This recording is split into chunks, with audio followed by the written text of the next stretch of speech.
welcome. And we're going to start like we normally do. Just your first name, what city or state you're in, and who you're grieving. Okay. Rosa, I'll start with you. Hi, everyone. My name is Rosa. I live in central New Jersey, and I'm grieving the loss of my mom. Welcome, Rosa. Steve? Hi, I'm Steve. I'm in Cleveland, Ohio, and I'm grieving the loss of my spouse, Kathy. Welcome, Steve. Betty? Hi, I'm Betty from Orange, Virginia, and I'm grieving the loss of my husband, Jake. Welcome, Betty. Fernan? Hi, my name is Fernan. I'm in Michigan, and I'm grieving the loss of my mother and father. Welcome, Fernan. Jenny O? Hi, Jenny in Brooklyn, New York, and I'm grieving the loss of my spouse. Welcome, Jenny. Jenny? I am Jenny, and I'm in Miami, Florida, and I'm grieving the loss of my husband. Welcome, Jenny. Zoom user? Okay. Donna, I'm in St. Augustine, Florida, and I'm grieving the loss of a longtime friend. Welcome, Donna. And Vanka? Hi, I'm Blanca. I'm in Windermere, California, and I'm grieving the loss of my partner. Welcome, Vanka. And Mark? I'm Mark from Indiana. I'm grieving the loss of my husband and my oldest sister. Welcome, Mark. And Jenny, you want to tell us a little bit about your loss? Oh, Jenny O. Oh, okay. There's two Jenny. Yeah, I just lost my technically ex-husband of 29 years this past April. So it's still halfway through my first year. I mean, his health was declining, but it was very sudden, and I really didn't know what to expect. You know, we went to the hospital and I just was preparing for a full recovery, but it didn't turn out that way. So it's been a struggle, but I really appreciate these groups. It helps me to talk with other people having common experiences. Thank you. Group has a lot of good people and different nights for different types of grieving. So I thought it was pretty useful. Yeah. Great. Welcome, Jenny. Thank you for sharing that. Steve, you want to share a little bit about your loss? Sure. We had been together about 22 years. We were technically just engaged. We were planning to get married at the end and in the summer, and she never got well enough to go down and get the license. And it never occurred to me during the middle of COVID that you might be able to waive it, but she didn't want to go to the hospital and didn't want to go. And finally, when I got her to go, they said, you know, she got a 1 in a million infection and she got a bunch of other machines hooked up. And it was 16 hours from the hour she got left here in the ambulance to the hour they told me she's gone. And it was pretty sudden. It was pretty tragic. It was pretty ugly. And yet at the end of the day, I mean, somebody pointed me to this group 2 weeks later, and I can't thank God enough for that. Because this place is a safe haven of, it doesn't matter if we're black or white or polka dotted or striped. It doesn't matter if you're gay or straight or in between or what spec, who knows? Nobody cares what your job is. Everybody who comes to this room is a bleeding heart who has been hurt by the loss of somebody they cared for deeply. And everybody here just accepts you as the person with a bleeding heart, and you're part of the crowd. And I can't say enough good things about this group, Augusta. Thank you. Thank you, Steve. And Steve, had you participated in virtual groups before? No, just work meetings. Yeah, same. Thank you, Steve. Jenny? Hi.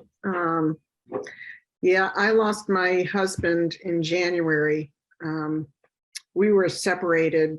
We had been separated for a number of years, but still legally married and still best friends. And we lived near close by to each other. We have a son together who's 23 who lives with me. He passed away very unexpectedly overnight. They believe of a heart attack. It was just very hard. It was very hard. I knew something was wrong because he wasn't responding to my calls that morning.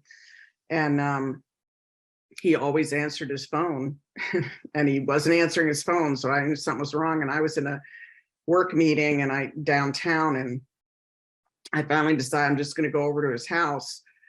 And while I was driving to his house, I got a call from the police, and they just asked if I could come there. And I didn't even ask them what was wrong. I said, is he okay? And they said, no, he's not. And I didn't ask if he was alive. I didn't, I guess I didn't want to know. I don't know, but it was the worst drive of my life. I spent 15 minutes in traffic on the car driving to his house, not knowing if he was dead or alive. I was actually kind of hoping that he had an altercation with the police or something, and he was under arrest. That would have been the preferable. He had a bit of a temper sometimes and could get himself in trouble. But when I got there, I learned that he was dead, and he was actually found by a client of his who he always showed up for. Where he was a dog walker, he showed up this woman's house every day for like 3 years, and he didn't show up that morning, and she knew something was wrong also, and went over and she found him. And then I had to call my son, and it was just crazy. It was just a crazy day. And this is the first time I've talked about it in depth like this again for a while, and it just, I still kind of, I'm in shock about how insane it was. And so, now it's been months, and I'm still going through things, and it just keeps changing. And I'm really grateful, for this group. I've been in therapy. I went and got a therapist because I knew enough to know that I needed help. And I'm very grateful for this group and for my therapist. I'm also in a recovery program, so I've had that as the support as well. And all of those things together have been a great comfort. But this group is where people understand, and when everybody else has stopped talking about it, you can still talk about it here, because after a month or so, it's like people stop asking you how you're doing, and and here people ask how you're doing. Augusto asks us every week, how are you doing? And that's really nice. It's really nice to have somebody ask and know that you're still grieving. And so I appreciate that. And a friend of mine told me about this group, and I'm so grateful to them. It was actually a mother and daughter who had lost, the daughter had lost her boyfriend, and they told me about this group. And about a month ago, the mother passed away. And Wow. and I reached out to the daughter, and I said, you need to start coming back to the groups. She said she was going to, because she was the one who told me. So anyway, it's just been a godsend. So Thank you. No, thank you, Jenny. Hey, Mark, you've gone through multiple losses. You know what? Go ahead. Yeah, you're on mute, Mark. Let me get you. Yep. There we go. Yeah. It wouldn't unmute. Yeah. I lost my husband in July of 2021. We've been together 25 years. We had just kind of really started planning for retirement. He was going to be able to retire coming up, and we bought a house on a lake a couple hours north or south of us, and had all kind of plans. And we spent 4th of July weekend. It was a great weekend. went home. I was going to go to work the next day. The dogs woke me up at 3 a.m. I let them out. I went to tell Chuck that I'd let them out, and I found him dead on the floor. So, so there was that, and then I had all kind of health issues at the end of 2021, beginning of 2022, and then my sister passed away here a couple months ago. So she was a big supporter of ours. She's the one that introduced us to this lake where we got the lake house now, and so she was one of the people we spent the last weekend with, actually. So it's been different. That's the best way I can describe it. Is different. Got it. Thank you, Mark. Rosa, how about you? Yeah, hi everyone. I lost my mom. It's actually 4.5 years ago. It was in the spring of 2018, and we were never separated till that day. I was my mom's only child. My dad remarried when I was really young, and I have 8 beautiful brothers and sisters, but from my mom, it was just me. So we were always together, never separated. She used to say that I was the center of her world, but she was the center of my world. As much as I love my dad and I love my siblings and I love my nieces and nephews, but she was, she was everything to me. I didn't do anything without running it by her. Every job interview that I went to, she was my biggest supporter in everything that I did. She was the one who encouraged me to, just get out there. And, I was offered a job in New York, and I was like, oh no, I can't take the train. I can't go in that city. They'll eat me up alive. They'll spit me back out. I can't. And my mother took me to all the job interviews, like literally waited for me in the lobby. And then, and then on the first day of the job, she walked me. And, on the train, we took the train from New Jersey to New York, and just everything was such a supporter of every one of my dreams, we just had a beautiful, beautiful relationship. We had so many, we got to travel. I got to take her out to a couple of places. And she had CFS, congestive heart failure, COPD. My mother was a seamstress, so she sewed her entire life. And from all of the threads and all of the dust in the factories, it just damaged her lungs. And she also had diverticulitis and aphid. And at the end, it was one thing that triggered the other, And for 7 months, it was just, like 1 minute we were fine. We had plans. We were gonna go travel to Cuba to visit our family. And the next minute my mom's in the hospital. And then it just, for 7 months, it was surreal. I'm just blessed and lucky. It happened before COVID. So I was able to take care of her at home. I'm one of the, I joined this group over a year ago, actually at the height of COVID, and hearing those devastating stories of people that lost their loved ones and weren't there, and people that had to put their loved ones in an ambulance and never saw them again. And a lot of my mom's friends passed away like that. So a lot of my friends now have lost their parents in that horrible situation that you saw them through the window of the rehab center or through a hospital window, and you never saw them again. And I was one of the lucky ones that I took care of my mom for 7 months. The last month we did hospice at home, and I was there when she took her last breath. She literally, I inhaled it. I was right on her face talking to her, and it was such a beautiful moment. But at that, I love what I think it was Jenny who said, after a month, people stop asking you, hey, how are you doing? And I had an amazing support group. I'm very active in my church. different groups, and they were amazing. And my family, my siblings. But after a month, nobody wants to hear about Mima anymore or how I miss her. So, I had to kind of like keep going. One of the things that helped me was I discovered as I was cleaning my mom's stuff that apparently she loved butterflies.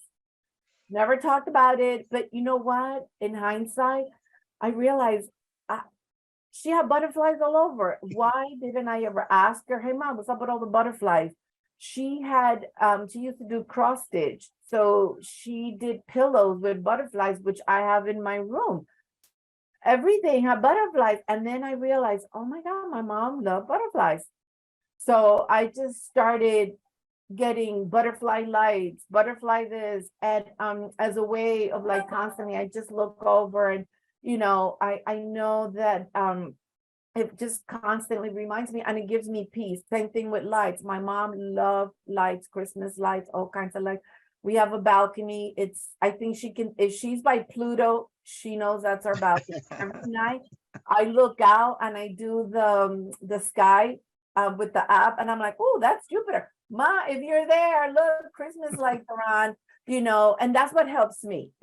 And this group, and I remember it was hard getting back, into life and like you see everybody moving on, and now I have to move on. I have a job. I have to, keep working, keep doing this. And then, but I found this group. And it's a safe place. I can talk about Mima and nobody rolls their eyes like, oh my God, here she goes again, and this is my safe zone. This is my family. And I'm just so grateful. And there's times that I really can't really talk much. And then other times, you have to kind of like say, switch off. No. No, never. But it's been interesting, like moving. Last week somebody said we don't move on from the person, we move forward and we bring them with that was such a huge thing for me. I'm like, you know what? I haven't forgotten my mom. I'm still going forward and her essence, her love is eternal. Her love is pushing me forward. I sometimes I used to be like, she's never gonna know about this. I just started a new job. But I'm like, no, yes, she does. Because her love is with me. Her memories are here. So she lives on, kind of like Titanic. My heart will you gotta do what you gotta do to get by those rough days. And she had a cat and he meant the world to me. And then he passed away and it was like, oh my God, I've lost all. I'm a little dramatic. I've lost all ties to my mom. And then I realized, no, I didn't. There's so much of her. We joke around at the group meetings because my mom left behind 5 sewing machines and they're still here.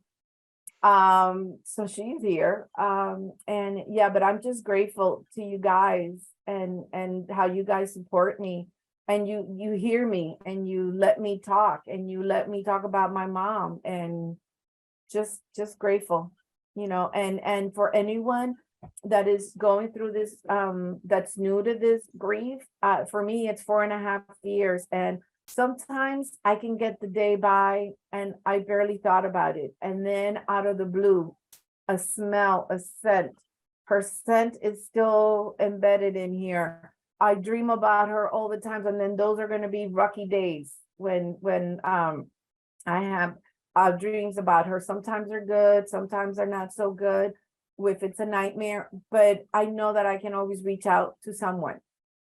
And I know that I'm not the only one going through this. And I know that I'm not like, I know that even though it's 4.5 years, there's nothing wrong with me. I'm not stuck. There's no time period for grieving. And actually grieving for me, it's almost like it's my own. It's something that I own, nobody, it's mine. And so I cherish it. And when I feel like really broken up, I'll be like, damn, Mima, I really love you. The fact that I'm over here, still carrying on with this, you meant the world to me. You are the center of my universe. So I just wanted to share that. And you know what, just keep going. 4.5 years, the holidays are horrible, but you're gonna make it through. It's like a nightmare. You wake up and then the whole day I feel like really bogged down, but I know I'm gonna go back to sleep, and then the next day we start fresh again. You know, and when we're having a bad moment, stop, breathe. I'll go outside, I'll take a walk, I'll listen. I actually keep a little journal. I'll send her a note. I'm big on movies, so I do PS I love you, you know, oh mima, da da da da da da, you know, PS te quiero, you know, and you know, just find the things that are, you know, that are gonna help you make it through those days, and we will. Thank you. No, thank you, Rosa. And Fernand, I saw you shaking your head there and several points with when Rosa was sharing. Any thoughts? And I know you also have gone through multiple losses. Yeah. Yeah. So briefly about me. So background, both my parents my dad got diagnosed with multiple sclerosis about 20 years ago. And my mom's been sick. She had lupus, colon cancer. She was actually paralyzed from the waist down when I was a senior in high school, as malpractice. But so that for most of my life, they've been kind of ill. Fast forward, my mom got a infection at the beginning of April. My sister found her. She was unresponsive, and they found out that she was, you know, she had lost consciousness for too long, so her brain, you know, was atrophying and whatnot. So we were going to have the decision to, you know, take her off life support. Subsequently, my dad had a massive stroke in January, so we have his power of attorney. So then that's me and my sister's, you know, job to do that. And then because he's at the rehab place, then, you know, you go tell my dad that I'm gonna go pull the plug on mom and hope that he understood, you know, what I was saying. So yeah, so my mom passed away April 19th this year, which also was my wedding anniversary. So it's kind of terrible. And then my dad, and we actually took him out the facility and we rolled him in there, you know, because I mean, he was married to her for 45 years, so that was his whole world. Wow. And we knew, like, it wasn't gonna be like he just regressed. He stopped talking. When I'd go visit him, he would just, you know, like look at the wall. So he died exactly 4 weeks from when my mom died, May 17th this year. So going through that, fortunately, like I knew I had to do something. I never had any experience with online grief or any sort of mental health, you know, talk about how you feel. I mean, that's like, I'm not socialized to do that, right? Like as a man, but I just knew like this, like, no, I have to do something. And it's been very beneficial. And it resonated with me when you were talking, Rosa, about, you know, your mom. And like, you know, you think about like how much you miss them, because there was so much business that had to be done with, as far as, you know, planning and doing things with the house. You know, I got a new job at a new company. Like, so I was like just going off inertia for a while. And I don't say like it wasn't real, because it was real, but it didn't really hit me. It didn't really start hitting me probably, honestly, for like probably like the last couple months. And so it's been tough, but this group has really been helpful because you know that people understand. And I love that story when you talked about how your mom supported you and took you to the your job interview. It made me think. So my mom's really sweet, and she always wrote me like the longest, like 9-page text messages on my birthday about like how great I was. So I was the only boy. I have 2 sisters. So I mean, I was her favorite. She never said it, but I was. And then I just think, you know, my birthday is December 31st, and I'm not going to get a text message this year. So, and that's a bummer, but it's, you know, when you come to a place like this, you can share and, you know, people will get it, right? And you don't got to worry about burdening folks or, you know, anything like that. So I'm super grateful for the support. And, you know, like Steve said, it doesn't matter, you know, your background or walk of life, you know, you can just come as you are and share and, you know, work on, you know, dealing with your grief. So I'm thankful for it. Thank you, Fernand. Fernand, I just got a text from Rosa that she's starting a group text here about writing you a 15-page text from all of us on December that's funny. 31st. So Oh, yeah, you everybody, have to we do got to that. mark that down. December 31st, we're writing 15 pages. Okay. So you know, we got to come up with something on there. No, Fernand, thank you for sharing that. And Fernand, I remember, you know, I couldn't believe you know, when you first came into the group and you said, and I started a new job today. You know, I couldn't even imagine, you know, opening the text from a regular, you know, going into a whole new setting is incredible. So thank Yeah. you. Thanks Yeah. for sharing that. And Donna, I saw you shaking your head a little bit when he was sharing some of that. Hi, yes. I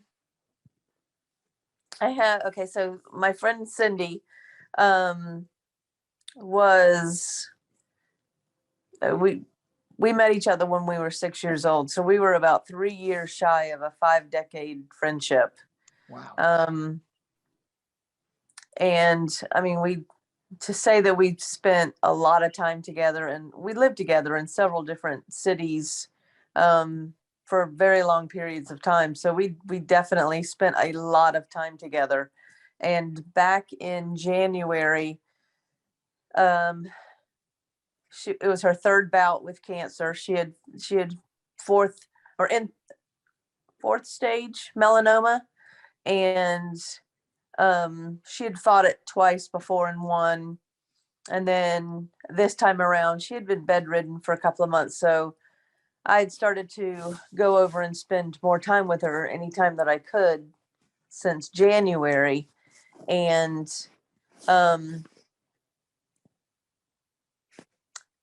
by March, I mean, she had been bedridden for a while. She would get up and take a shower because she had to go to a doctor's appointment, and then she would have to go back and lay down and take a nap before she went to the appointment, because just taking the shower, walking to the shower, and walking back to her bed was so exhausting. And then she started a new treatment, and things were looking up. She was up walking around more. The tumors were shrinking. The medication was working really well. And she was asked to go into a clinical trial, and we all begged her to do it. And so she finally agreed to do it. And she walked through the doors of the hospital, dancing in there, saying, "See you in 3 weeks." And I just one massive complication after another from the moment she stepped through those doors. I mean, she got thrush almost instantly. The chemo shut down multiple organs at a time. They called in hospice a couple of different times, and every time she would bounce back. But then she, you know, she came to and she couldn't swallow, and so we knew it was getting close to the end. And she had a mild heart attack, and then she had a stroke, and I mean, it was just awful. And being there from January until September 13th, which was the day she died, as often as I could, it was exhausting, but I would have never changed it for the world. Everything that I was able to do for her, to clean up after her, to change her sheets, whatever she needed me to do, I was there for. And she was my best friend. And it was hard. And I had been in other groups before, not virtual. It was anyway, but it wasn't a virtual group. But finding this one was a godsend for me. I knew before she even passed away that I was going to need to reach out, because that feeling of knowing that you're not alone is super important. And I've known that from past experiences. And when you surround yourself with other people who are grieving and going through their own situations, knowing you're not alone is extremely helpful. And I'm not only doing this group, but I'm actually looking for a second group, because 3 weeks after Cindy passed away, I found out I have colon cancer. And so I'm looking for another group that's virtual to also be a part of, because I understand how important this is to be able to be a part of something so much bigger than yourself, and getting energy from other people and pulling strength from other people and giving your strength to other people when they need it. It's very important. So I am so grateful that I found this group, and I know I've missed a couple, but it was for surgery or whatever. But I don't plan to miss very many more, because every week when I do come to one of these, and I hear other people and I get to share myself as well, I feel stronger, and I know I can make it another couple of weeks or another couple of days until I come and see everybody again. So I'm so grateful to be a part of this. Thank you. No, thank you, Donna. And we wish you, the best in what you're going through there. Okay. So keep us posted. Okay. And Nelson was all shaking your hand when shaking his head when you were saying some of those things. Nelson, go ahead.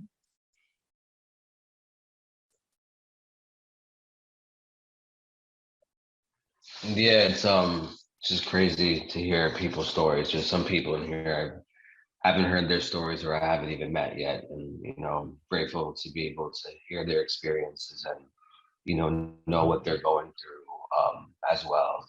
I started this group, probably it's going to be a year now. I started this group. Forgot the last individual that was speaking. I think it was like Fernan or something. And it said something about starting a new job or whatever. Yeah. So I started going to therapy when I started going to therapy when my uncle moved away. My uncle works for IBM. Long story short, he's been there for like 35 years. The company had him move, or not, he wouldn't be able to retire. Long story short, we have a very small family. It's just my grandmother, me, my grandfather, and my uncle. I know some people may not know, but I'm a chef. I work 70 hours a week. This is probably the only group that allows me to come in with 5 minutes left on the clock, 10 minutes left on the clock, 20 minutes left on the clock. It could be 8:59 and I'm still let in. Where there's other groups that if I'm a minute late, I'm not let in. My work schedule is extremely hectic. I only have one day off, which is Monday, and I'm at work from 8 to 9 when I come to this group. And it also has definitely made it so easy and convenient for me to just stick my head in, say what I have to say, relate to everybody, and continue about my day at work. I may shut off the camera, but I'm still listening. And so with that being said, I started going to therapy when my uncle moved, because it was just me and my grandmother. And then, my uncle moved, and then a couple months later, the nurse that takes care of my grandparents gave both of my grandmother and my grandfather COVID. My grandmother was 91. My grandfather just turned 90. My grandmother had a leaking heart valve, which was an underlying issue. Nurse didn't have her vaccine, wasn't a second vaccine, wasn't wearing her mask properly, and gave my grandmother COVID and my grandfather COVID. My grandmother wound up in the hospital. This is like 6 months, it hasn't even been 6 months that my uncle moved, started his new job, his new field, and at his new job in IBM, bought a house in North Carolina. And this is like literally hasn't even been 6 months, and all this has happened. And I remember prior going to therapy, this is my fear of, God forbid something happened, like how can I respond faster? I'm at work, it was just it's a situation where that safety net is gone. You're just solely, they rely on just you. So with that being said, my grandma passed away January 20th of 2022 in my arms. I was there every day at the nursing home, 15 hours, 12 hours. And it was one of the most hardest things to go through. My grandma raised me since I was 8 years old, and I dedicated my grandparents' life before mine. So I work in country clubs. I'm off during the winter from November 1st to March to be there for them. My grandma used to go to nursing homes throughout the whole winter. She used to have back problems. She had a little dementia, a little Alzheimer's, where I would have to go from 9 to 1, bring my grandfather from 1 to 5, and then my uncle would go from 5 to 9, because she was never left alone. And the biggest gift she gave me was love and the opportunity to have a mother. And yeah, I lost her. Can't believe it's going to be a year almost in 2 months, but I lost her. And on that week, I came to this group 4 days later. And without this group, I probably wouldn't have made it to where I was today. And I know when I finished my season at work, I thanked everybody, from the bottom of my heart for just being so understanding and sharing what they went through. And, sometimes I come in this group and I can talk a lot of positivity and I can uplift you. But, sometimes after that phone call hangs up, it's hard to follow through with my own words, the advice that you give other people. And I remember Rosa said something in the beginning. She's like, I really feel bad for Nelson because like the days he works so much, and like those days that he's off, like it's gonna hit him because he doesn't really have time to grieve. Because I had to go back to work 2 weeks later after I lost my grandmother. I had some health complications. I had double cataract surgery. I caught COVID. My grandfather had some procedures. My dog just beat cancer. So was a lot going on, and I always kept in the back of my mind, her saying that to kind of like reflect back on that one day that I was off on Monday. I really wouldn't let that grieving really affect me, because it was like my only day to relax. So it's like, do I relax or do I just grieve and be miserable? Because already I have to, hide the pain at work, working 75 hours. So, this group has just been nothing but a safe haven of emotions and feelings, non-judgmental. Like somebody says, you can be black, blue, yellow, green. It don't matter what you are. At the end of the day, this place has saved people's lives and has changed people's lives, and has just really brought a lot of people together from different places of the world and earth. And like I always say, we're in the same ocean, just different boats. We might be going the same path, or we might not be going the same path, but we're all in the same place. So it's good to come here and be able to express ourselves and, stick together as a community and have people cheer us up. I was having a bad day today. Rose over here, had some good things to say that made me laugh and smile. And, so did a lot of other people. And for all the people I've never met, maybe I've seen you in a group or two. I'm very sorry for your loss as well. My condolences to everybody, but coming here was the best thing I can do.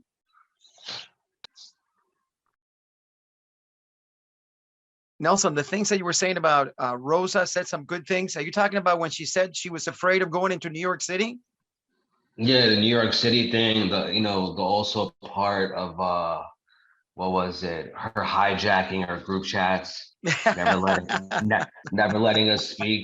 One thing I love about Rosa, and I don't know if she knows, I used to live 10 years in Miami. And when I lived in Miami, I lived in Little Havana. So Rosa reminds me of, just the Cuban culture that I miss. I have a lot of friends down there that are Cuban, Gaiocho, like, just like the whole culture. She reminds me, I do have a kind of another life back in Miami for 10 years that I lived though. So it's always good to see her energy and stuff like that. Hey, and also you had good news recently, right? With the your puppy? Yeah, that's another thing. This group, it doesn't even, this group cares about more than just us as individuals. After, my season finished out of work. My dog had some mass tumors on her. I didn't think anything serious of it. You know, I'm also will tell you I was praying for this season to be over after losing my grandmother, and they came back that they were cancerous. Her stitches reopened up on like Thanksgiving weekend. Excuse my language, it was a mess, craziness. And then they reclosed them. And then that Monday after Black Friday, $4,000 later after out of pocket, they messaged me that my dog was cancer free. So yeah. So that's good. That's good. Good to hear, Nelson. Thank you. Thank you. Thank you for always asking though, you know, even about my grandpa, now Pets. about my dog, it just shows what type of person you are. Well, I mean, also both your grandfather, of course, but pets are such an important thing to all of us, that when you were sharing that after everything you've gone through, I thought, wow, that's not an easy road, but really, really great to hear that came out all right, man. Betty, any thoughts on what Nelson was sharing and some of the other folks? Go ahead, Betty. I lost my husband in May to a brain tumor. He was diagnosed and lost within 6 weeks. So for me, everything happened very quickly, and it was pretty traumatic. And I find the groups helpful and very comforting just to be able to be in the presence of people who are going through what I'm going through. I don't always talk a lot, but I listen because I find it very helpful to just to listen to everybody else's stories and find out how they're individually dealing with things and coping, and pretty much learning how to get through things that way. Got it. Thank you, Betty. And Vanka, you also had traumatic loss, like Betty was sharing. Any thoughts on what Betty shared or other folks here have shared? Yes, I lost my fiance November the 26th, 2021 to gun violence. And with younger generation, there's like a leading cause right now. This group have helped me and also found materials and tools to use for my daughter as well, especially being a young mom and a young single mom now. It's definitely helped out a lot. So if having a bad day, this is your time to unwind, to kind of get some alone time and self-care time, because a lot of people say self-care is going out, but a lot of times I use these as time to kind of get it off my chest, kind of, get to speak with people that are going through what I'm going through, and that also can get feedback, positive feedback. Got it. Thank you, Vanka. And Vanka, you also had a big move in the middle of going through grief, but you had a major move altogether, geographic move. How has that been? It's been great. Not so many reminders. A lot of people say you shouldn't move in the first, but I did. I did what was best for me and my daughter. So we're getting used to things. It's kind of hard getting used to things, but it's definitely worth it because you get to be around people that love you and support you, and you don't have to do it alone. So that's a win. Got it. Thank you, Vanka. Hey, Herb, you want to share a little bit about your loss? Yes, it was on the 4th of July in 2019 that my wife was sitting on the sofa and I was heading out up to the wood shop. And I normally walk out the door and I'll say, I'm leaving now. And she'll say something like, well, where are you going, or what time are you getting back? And this time she did not say anything. And I went over to her and she was snoring, except she wasn't snoring. She was doing agonal breathing. and I realized that I had a serious problem on my hand. So I called 911. I opened the front door so they could get in, and then I started doing CPR. And for about 6 minutes, I was a caregiver. The EMTs showed up. They worked on her. The paddles, the injections, everything that they had at their bailiwick. Supposedly got a pulse, loaded her in the ambulance and took her to the hospital. I went up to the hospital and the doctor told me that they were doing CPR and wanted to know if I wanted to go down to the room where she was, and I did. They were doing CPR, and from the time I started to the time I got there, and they had been working on her, was probably in the vicinity of an hour, maybe an hour and 10 minutes, well beyond the number of 45 minutes for CPR. So they showed me some indications on a screen. Things were not good. Things were not coming back. And I basically realized that even if she did come back, quality of life was not going to be there. So I told them to stop the CPR. And they told me I could stay in the room as long as I wanted to. They pulled the curtains, and then eventually I left and went home. And that was the 4th of July. There will never be another 4th of July that I will ever enjoy. I can go on, I can go forward. I will not move on, but I will go forward and make progress, but not on 4th of July. Herb, and how long were you together? 44 years. Wow. Wow, Herb. Well, I'm sorry, we were married for 44 years. We were together for 47 years. That's incredible. Wow. And Herb, you know, you shared something that I think a lot of us really gain from you in terms of, you know, in getting through a day, you know, when we're having like many of us have, you know, whether we have a grief attacks, a bad day. How do you get through yours? I'm sorry, could you say that again? Yeah, one of the things you shared earlier was we were talking about how when we're going through a bad day, we're having just a grief attack. Maybe it's just a day that's bringing back a lot of memories, you know, and you know, you shared with the group some of what you do every day, you know, and it just helped to bring perspective to many of us on some of the things that can be done when we're going through that. You want to share a little bit about you? Sure thing. I get up every morning, put my feet on the floor, and then I turn around and make my bed.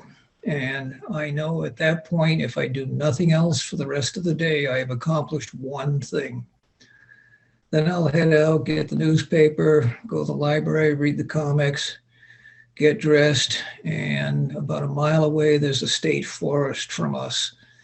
And I walk the trail. I go in 2 miles and I come back 2 miles. So I get 4 miles a day, just plain old hiking. And that way, at least I get in my 10,000 steps on my Fitbit if I remember to charge it. Whatever else I get done during the rest of the day is all plus and positive for me. No, that's great. Herb, thank you. Everybody, we're at the end of our time tonight, but great discussion. Just a quick reminder for everybody that it's, you know, the holidays are here, and on Christmas Day, we're going to have the open group. It's at 8 p.m. on December 25th.